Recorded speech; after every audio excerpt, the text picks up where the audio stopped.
V by we. तो 10% V by we हमने ऐसी एग्जांपल लिया, एक एग्जांपल लिया 10% V बाई वी।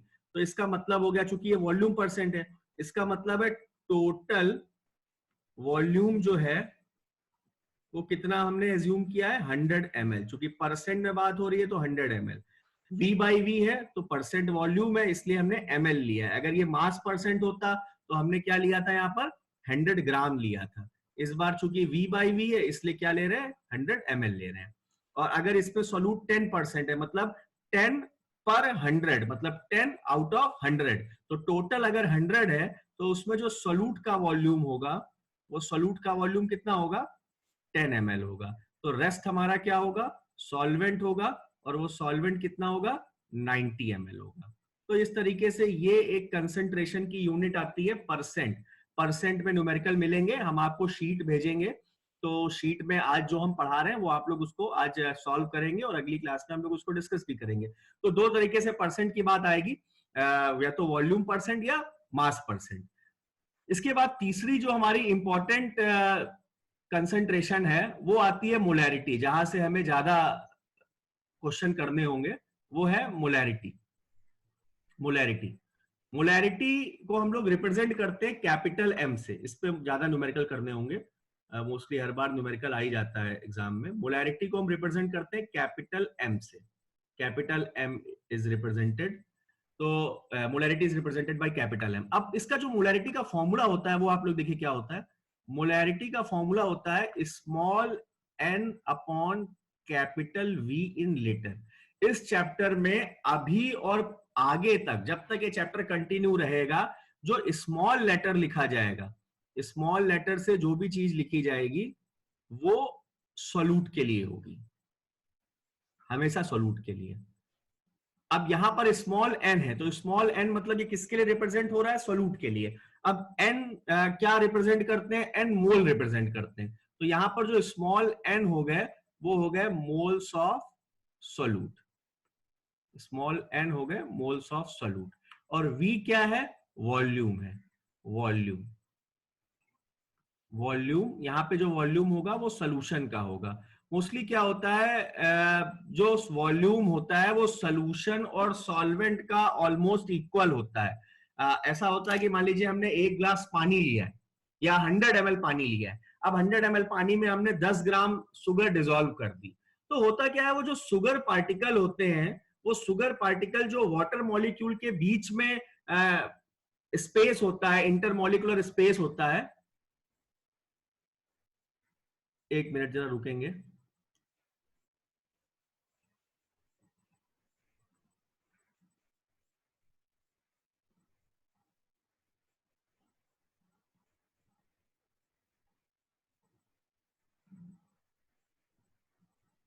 हाँ, तो क्या होता है, जब हमने शुगर डिसॉल्व करी है तो शुगर डिसॉल्व करने पर क्या होता है, जो शुगर के पार्टिकल जो वाटर मॉलिक्यूल के बीच में इंटरमॉलिक्यूलर स्पेस है उसमें चले जाते हैं। तो ये हम कह सकते हैं कि जो वॉल्यूम होगा सॉल्वेंट का और सोल्यूशन का ऑलमोस्ट इक्वल होगा। तो यहाँ पे जो V है वो V क्या है, वॉल्यूम ऑफ सोल्यूशन। किस में लिया गया है, लीटर में लिया गया है, volume of solution in litre. तो जो मोलैरिटी का फॉर्मूला बन रहा है, अब देखिए जब भी हम किसी की डेफिनेशन बनाते हैं तो डेफिनेशन क्या होता है, डेफिनेशन बनाने के लिए क्या हम करते हैं, हम लोग डिनोमिनेटर को 1 मान लेते हैं थोड़ी देर के लिए। तो यहां पर मोलैरिटी इज इक्वल टू क्या, small N upon capital V in litre. Small N upon capital V in litre. तो इसमें थोड़ी देर के लिए आप एक काम ये करिए, ये अभी ये रामेश्वरम नाम से कोई एंटर किए हुए हैं, कौन आया, ये सर रामेश्वरम, आयुष। हाँ? आयुष। Ayush Tiwari, yes sir. हाँ? Yes sir. Yes sir. अच्छा ठीक है, आप लोग अपने अपने नाम से एंटर किया करिए, ठीक है। चलिए पढ़ाई करो। तो यहाँ पे हम क्या करते हैं, डिनोमिनेटर को थोड़ी देर के लिए 1 मान लें। जब भी डेफिनेशन बनाते हैं तो डिनोमिनेटर को 1 मान लेंगे। तो यहाँ पे क्या करें, जो V है इसको आप 1 मान लीजिए, इसको छुपा लीजिए।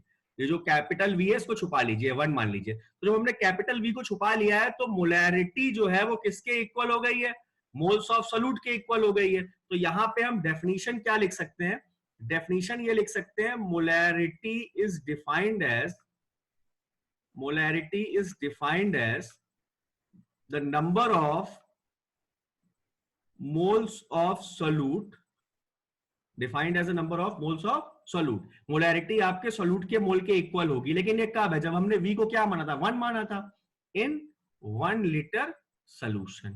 तो 1 लीटर सोल्यूशन में जितने सोल्यूट के मोल होते हैं वही उसकी क्या होती है? मोलैरिटी होती है। तो molarity is defined as a number of moles of solute in 1 litre solution. ये हमारी डेफिनेशन बन गई। Molarity is equal to mole upon volume. Denominator को थोड़ी देर के लिए हमने यूनिट मान लिया, 1 मान लिया, 1 मान लिया, तो मोलैरिटी स्मॉल एन के बराबर हो गई। स्मॉल एन क्या है? सोल्यूट के मोल है। तो molarity is defined as the number of moles of solute in 1 litre solution. अब देखिए मोल इज इक्वल टू क्या होता है? मोल इज इक्वल टू होता है मास अपॉन मोलर मास। तो यहाँ मोल की जगह पर हम क्या रख सकते हैं? मास अपॉन मोलर मास रख सकते हैं। अब ये मोल किसके थे? मोल थे सोल्यूट के। अगर मोल सोल्यूट के थे, अगर ये मोल सोल्यूट के थे, these n are the moles of solute, n are the moles of solute। तो सोल्यूट के मोल की जगह हम क्या रख सकते हैं? सोल्यूट का मास। अब सोल्यूट का मास किससे रिप्रेजेंट किया जाता है? W से। सोल्यूट का मास है तो स्मॉल w से रिप्रेजेंट करेंगे। सोल्यूट का mass divided by molar mass of solute. तो यहाँ पे हम स्मॉल n की जगह पर मास अपॉन मोलर मास रख सकते हैं। तो small w upon molar mass into volume in litre, ये आ जाएगा। और ये W किस में होगा? ग्राम में होगा। और ये स्मॉल w किसका है? सोल्यूट का मास है, क्योंकि मोल भी किसके थे? सोल्यूट के थे। तो इस तरीके से जो स्मॉल n है वो मोल्स ऑफ सोल्यूट है, और W जो है वो क्या है? Mass of. अभी देखिए बड़ी बेसिक क्लास चल रही है, ये सब आप लोगों ने पहले पढ़ रखा है, क्लास 11 में पढ़ रखा है, जो ISC बोर्ड वाले हैं उन्होंने 10 में पढ़ रखा है। बस 1-2 दिन में ये हम लोग जंप करेंगे अपने मेन टॉपिक में। तो ये एक तरीके से मान ले रिवीजन चल रहा है, अच्छी बात है, लेकिन आता भी एग्जाम। तो mm जो हो जाएगा मोलर मास ऑफ सोल्यूट। आप लोग अपने ऑडियो ऑफ कर ले थोड़ी देर के लिए। मोलर मास ऑफ जो कंसंट्रेशन है वो है नॉर्मेलिटी। अपने ऑडियो ऑफ कर ले आप लोग। मोलैलिटी में हम लोग आते हैं। तो नेक्स्ट कंसंट्रेशन जो है वो मोलैलिटी है। मोलैलिटी पढ़ेंगे हम लोग। Molality represented by small m। देखिए मोलैरिटी में वॉल्यूम का टर्म्स आता है, और वॉल्यूम नॉर्मली किसके लिए होता है? लिक्विड के लिए होता है। तो हम बाकी सोल्यूशन को, सॉलिड सोल्यूशन वगैरह के लिए मोलैरिटी में अप्लाई नहीं कर सकते।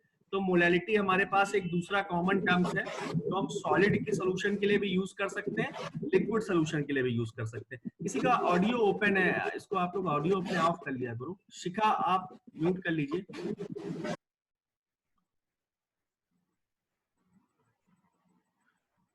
ठीक है। दूसरा है मोलैलिटी। तो मोलैलिटी किससे रिप्रेजेंट करते हैं? स्मॉल m से रिप्रेजेंट करते हैं, स्मॉल m।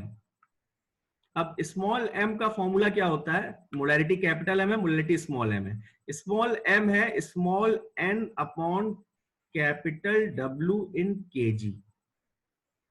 कैपिटल W इन kg। फिर से वही बात आ रही है, n मोल्स होते हैं, चूंकि n छोटे लेटर में लिखा गया है, तो वो स्मॉल n किसके लिए होंगे?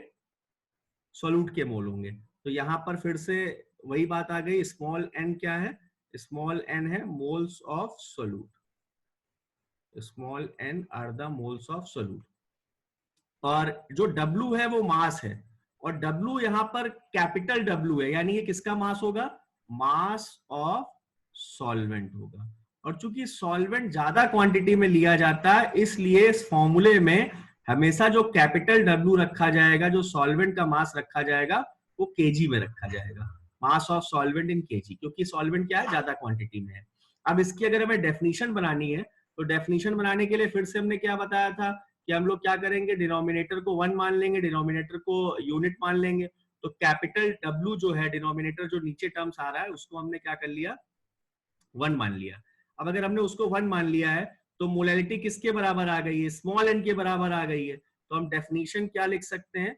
डेफिनेशन लिख सकते हैं, मोलैलिटी इज डिफाइंड एज किसके बराबर है? Number of moles of solute. पिछली बार क्या था? In 1 litre of solution. इस बार क्या है? In 1 kg of solvent. In 1 kg of solvent. तो molarity is defined as the number of moles of solute in 1 kg of solvent. और फिर से यहाँ पर मोल की जगह हम क्या रख सकते हैं, मास अपॉन मोलर मास रख सकते हैं। क्योंकि मोल सोल्यूट के है तो मास भी किसका होगा, सोल्यूट का, और सोल्यूट का मास जो होगा वो किसमें होगा, ग्राम में। तो और कैपिटल डब्ल्यू जो है वो तो पहले से है, वो सॉल्वेंट का मास है, तो वो किसमें हो जाएगा, केजी में हो जाएगा। तो ये फॉर्मूला हम दूसरे तरीके से भी यूज कर सकते हैं। अगर हमें न्यूमेरिकल में मास दिया हुआ है तो हम ये यूज कर सकते हैं। स्मॉल डब्ल्यू यहाँ पर क्या है, स्मॉल डब्ल्यू जो है वो सोल्यूट का मास है, और सोल्यूट का मास हमेशा ग्राम में रखा जाएगा। और इस फॉर्मूले में जो कैपिटल डब्ल्यू है वो सॉल्वेंट का मास है, और वो किस में रखा जाएगा, केजी में रखा जाएगा, ये ध्यान रखना है। एमएम जो है वो मोलर मास ऑफ सोल्यूट है। ठीक है, तो ये दो हमारे पास मोलैरिटी और मोलैरिटी के फॉर्मूले आ गए। इस पे हम लोग न्यूमेरिकल करेंगे आज। अभी क्लास के बाद हम आपको एक वर्कशीट देंगे, उसमें आप लोग सॉल्व करेंगे और अपने अपने नोट्स बनाते रहेंगे। बीच बीच में नोट्स की फोटो भी हमारे साथ शेयर करते रहो, मुझे पता तो चले कि आप लोग पढ़ रहे हो कि नहीं पढ़ रहे हो। देखिए, ये टाइम यूटिलाइज करना है, ज्यादा से ज्यादा नोट्स बनाने हैं। पढ़ाई आपके बनाए हुए नोट से ही होती है, रिवीजन आपके बनाए हुए नोट से ही होता है ना। बुक से किसी चीज को पढ़ने में हमें बहुत ज्यादा टाइम लगता है, और अगर हमने उसको अपनी लैंग्वेज में लिख रखा है तो उसको हम बहुत जल्दी उस चीज को रिवाइज कर सकते हैं। और इसके बाद हमको इतना टाइम नहीं मिलेगा, तो आप लोग अगर ये सोचे नहीं है बाद में आगे कर लेंगे, तो वो चीज पॉसिबल नहीं है। आगे बहुत सारी चीजें आने वाली है, बहुत कम समय में ज्यादा काम करना है। तो ये काम अभी नोट्स वगैरह तैयार करते चले, जिससे आगे के समय में हम रिवीजन आसानी से कर सके इन चीजों का। तीसरी हमारे पास जो कंसंट्रेशन है, तीसरी कंसंट्रेशन है नॉर्मेलिटी। इसका आप लोग स्क्रीनशॉट ले लेना।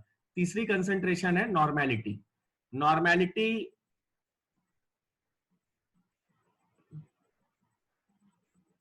स्क्रीनशॉट ले लिया था?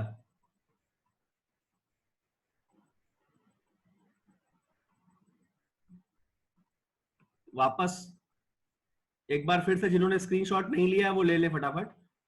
तो फॉर्मूला वगैरह लिखा हुआ है, खैर हमने जो नोट्स की सॉफ्ट कॉपी दी थी उसमें भी है। अब आप लोग स्क्रीनशॉट ले लें, वापस हटा रहे हैं इसको। तो तीसरी हमारी कंसंट्रेशन है नॉर्मेलिटी।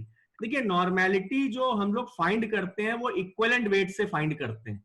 तो हम अभी आज आपको इक्विवेलेंट वेट निकालना नहीं बता रहे हैं, क्योंकि हमारे पास और भी तरीके हैं, हम उन तरीकों से नॉर्मेलिटी निकाल सकते हैं। नॉर्मेलिटी इजिली क्या होता है, मोलैरिटी के साथ रिलेशन से हम लोग निकाल लेते हैं। नॉर्मेलिटी कैपिटल एन है, मोस्टली नॉर्मेलिटी एसिड और बेस के लिए कैलकुलेट की जाती है, इसलिए नॉर्मेलिटी को हम आपको मोलैरिटी के साथ कोरिलेट करके निकाल रहे हैं। तो एक रिलेशन है नॉर्मेलिटी, कैपिटल एन से रिप्रेजेंट किया हमने, normality upon molarity is equal to N star. Molarity निकालना हम लोग सीख चुके हैं, तो हम इस रिलेशन से नॉर्मेलिटी फाइंड कर लेंगे। मोलैरिटी ऑलरेडी सीख चुके हैं निकालना। यहाँ पर एन स्टार क्या है, एन स्टार है अगर कोई एसिड है हमारा सोल्यूट, सोल्यूट अगर एसिड है तो उसके जो H प्लस आयन है, जिसको हम लोग क्या बोलते हैं, basicity of acid. Number of H plus ion जो होते हैं उसको हम लोग क्या बोलते हैं, basicity of acid. Basicity of acid. Number of H plus ion जो है, number of H plus ion in acid, ये एन स्टार है। और अगर मान लीजिए सोल्यूट बेस है, तो बेस में क्या होते हैं, OH माइनस आयन होते हैं, नंबर ऑफ OH माइनस, जिसे हम लोग क्या बोलते हैं, acidity of base, number of OH minus in base, ये एन स्टार आ जाएगा। मान लीजिए अगर सोल्यूट HCl है, तो HCl में एक H प्लस आयन है, तो इसके लिए देखिए मीटिंग जो है वो अभी 10 मिनट में ओवर हो जाएगी, तो फटाफट आपको बस बता देते हैं, दोबारा रिकनेक्ट करने की जरूरत नहीं है 10 मिनट में, क्योंकि 40 मिनट का ही टाइम होता है। तो आपको बता देते हैं, एन स्टार अगर HCl है तो HCl के लिए जो एन स्टार है वो क्या हो जाएंगे, 1 हो जाएंगे। अगर H2SO4 है तो H2SO4 के लिए जो एन स्टार है वो कितना हो जाएगा, 2 हो जाएगा, क्योंकि इसके पास 2 H प्लस आयन है।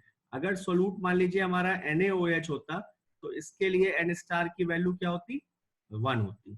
तो फटाफट हम एक दो चीजें और जल्दी से बता देते हैं। जो हमारी हमने मोलैरिटी पढ़ा है, मोलैरिटी का जो फॉर्मूला है, मोलैरिटी का फॉर्मूला है मोल अपॉन वॉल्यूम इन लीटर।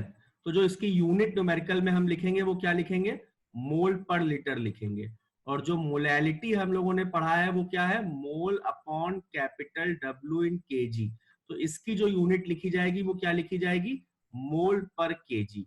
तो जब भी न्यूमेरिकल में हम मोलैरिटी निकालेंगे तो मोल पर केजी में लिखेंगे, और मोलैरिटी निकालेंगे तो मोल पर लीटर में लिखेंगे। और नॉर्मेलिटी की यूनिट ग्राम इक्विवेलेंट वो होती है। अभी चूंकि टाइम आउट होने वाला है इसलिए नॉर्मेलिटी की यूनिट हम आपको अगली क्लास से बताएंगे। इसमें एक क्वेश्चन और बहुत पूछा जाता है, एक क्वेश्चन कई बार पूछा गया है कि ये बताइए कौन ज्यादा रिलायबल है, नॉर्मेलिटी ज्यादा सॉरी मोलैरिटी ज्यादा रिलायबल है या मोलैलिटी ज्यादा रिलायबल है। तो ये क्वेश्चन कई बार पूछा गया है, तो इसको जल्दी से हम जवाब दे देते हैं। अगर नहीं हो पाएगा इसका जवाब तो हम अगली क्लास में बता देंगे।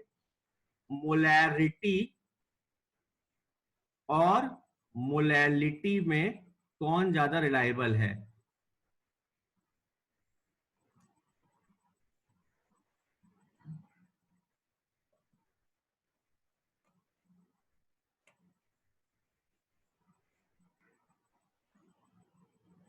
दिनेश ने कहा है नॉर्मेलिटी फिर से एक्सप्लेन कर दें। दिनेश मैं अगली क्लास में फिर से कर दूंगा, चूंकि ये मीटिंग एंड होने वाली है तो मैं अगली क्लास में फिर से कर दूंगा, ठीक है। तो मोलैरिटी का फॉर्मूला जो है वो है मोल अपॉन वॉल्यूम इन लीटर, और मोलैलिटी का फॉर्मूला जो है mole upon capital W in KG. तो मोलैरिटी जो है वो वॉल्यूम पे डिपेंड कर रही है, इट डिपेंड ऑन वॉल्यूम। और वॉल्यूम जो है वो टेम्परेचर डिपेंडेंट क्वांटिटी है। वॉल्यूम गैस और लिक्विड का टेम्परेचर के साथ चेंज होता रहता है। गैस का वॉल्यूम टेम्परेचर बढ़ाने पर बढ़ता है, वॉल्यूम का भी बढ़ता है बट उस रेशियो में नहीं बढ़ता जितना गैस का बढ़ता है। तो गैस और लिक्विड का वॉल्यूम जो है वो टेम्परेचर के साथ चेंज होता रहता है, और मोलैरिटी वॉल्यूम पे डिपेंड कर रही है। तो अगर टेम्परेचर चेंज होगा तो वॉल्यूम चेंज होगा, और वॉल्यूम चेंज होगा तो मोलैरिटी की वैल्यू क्या होती रहेगी, चेंज होती रहेगी। तो इट चेंजेस विद टेम्परेचर,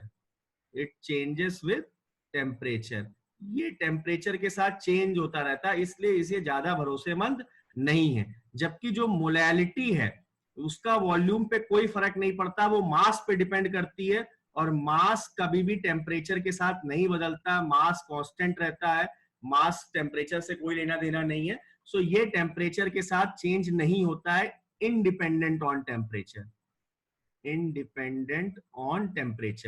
तो ये इंडिपेंडेंट है टेम्परेचर पे, ये टेम्परेचर के साथ चेंज नहीं हो रहा है। तो इसलिए ज्यादा रिलायबल हमारे लिए कौन है, ज्यादा रिलायबल हमारे लिए मोलैलिटी ज्यादा रिलायबल है। मोलैलिटी इज मोर रिलायबल क्योंकि ये टेम्परेचर के साथ चेंज नहीं हो रही है। तो यहाँ पे हम लोगों ने यहाँ तक डिस्कस किया।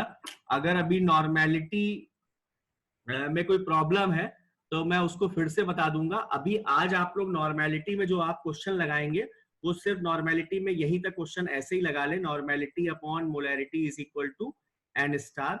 बाकी नॉर्मेलिटी का फॉर्मूला और भी होता है, ग्राम इक्विवेलेंट पे होता है, वो अगली क्लास में जब हम लोग न्यूमेरिकल लेंगे तो उसमें बता देंगे, क्योंकि अभी टाइम ओवर हो रहा है तो हम बता देंगे।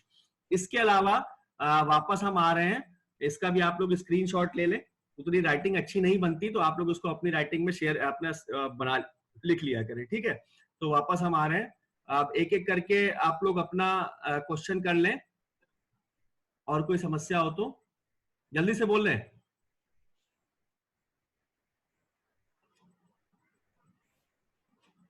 किसी को कोई प्रॉब्लम?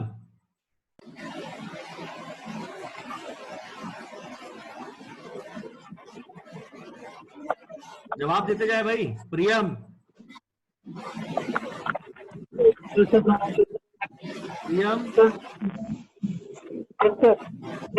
कोई प्रॉब्लम?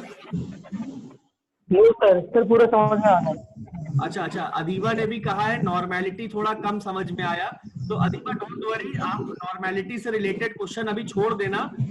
दिनेश ने भी यही बोला है नॉर्मेलिटी कम समझ में आया है, क्योंकि हमारी लिमिटेशन है कि हमें 40 मिनट के अंदर एंड करना है, इसीलिए हम रेगुलर क्लास ले रहे हैं। तो आज आप मोलैरिटी और मोलैलिटी पे न्यूमेरिकल लगा लें, नॉर्मेलिटी कल फिर से हम डिटेल में और समझा देंगे। अभी जल्दी से हम और कमेंट ले लेते हैं किसी के। और बताइए, और किसी को कोई प्रॉब्लम? नहीं, सभी को समझ में आया? आयुष, आज आप पहली बार क्लास में आए हैं तो इससे पहले का आप टॉपिक देख लेना क्या छूट गया है, इंट्रोडक्शन वगैरह जो छूट गया है, और उम्मीद करेंगे कि रेगुलर रहें आप लोग, ठीक है। Yes sir. Any problem? No sir. Divya, Sneha, no sir. Sakshi, no sir. चलिए बहुत अच्छी बात है। हम नॉर्मेलिटी कल फिर से स्टार्ट करेंगे, नॉर्मेलिटी से थोड़ा और डिटेल में नॉर्मेलिटी को समझाएंगे आपको। अभी क्या है कि ये बस 2 मिनट की मीटिंग बची हुई है, तो आज की क्लास में अभी क्लास एंड होने के बाद हम आपको इसके न्यूमेरिकल की फोटो भेजेंगे अपने व्हाट्सएप ग्रुप पे, आप लोग उसको सॉल्व करेंगे और कल की क्लास में इनसे रिलेटेड न्यूमेरिकल भी डिस्कस करेंगे हम लोग। चलिए, थैंक यू वेरी मच। चलिए, और कल सब लोग टाइम से आए, और जो लोग नहीं आए थे उन्हें भी Thank you, इन्फॉर्म sir. कर दें। हाँ, कोई कुछ कह रहा है?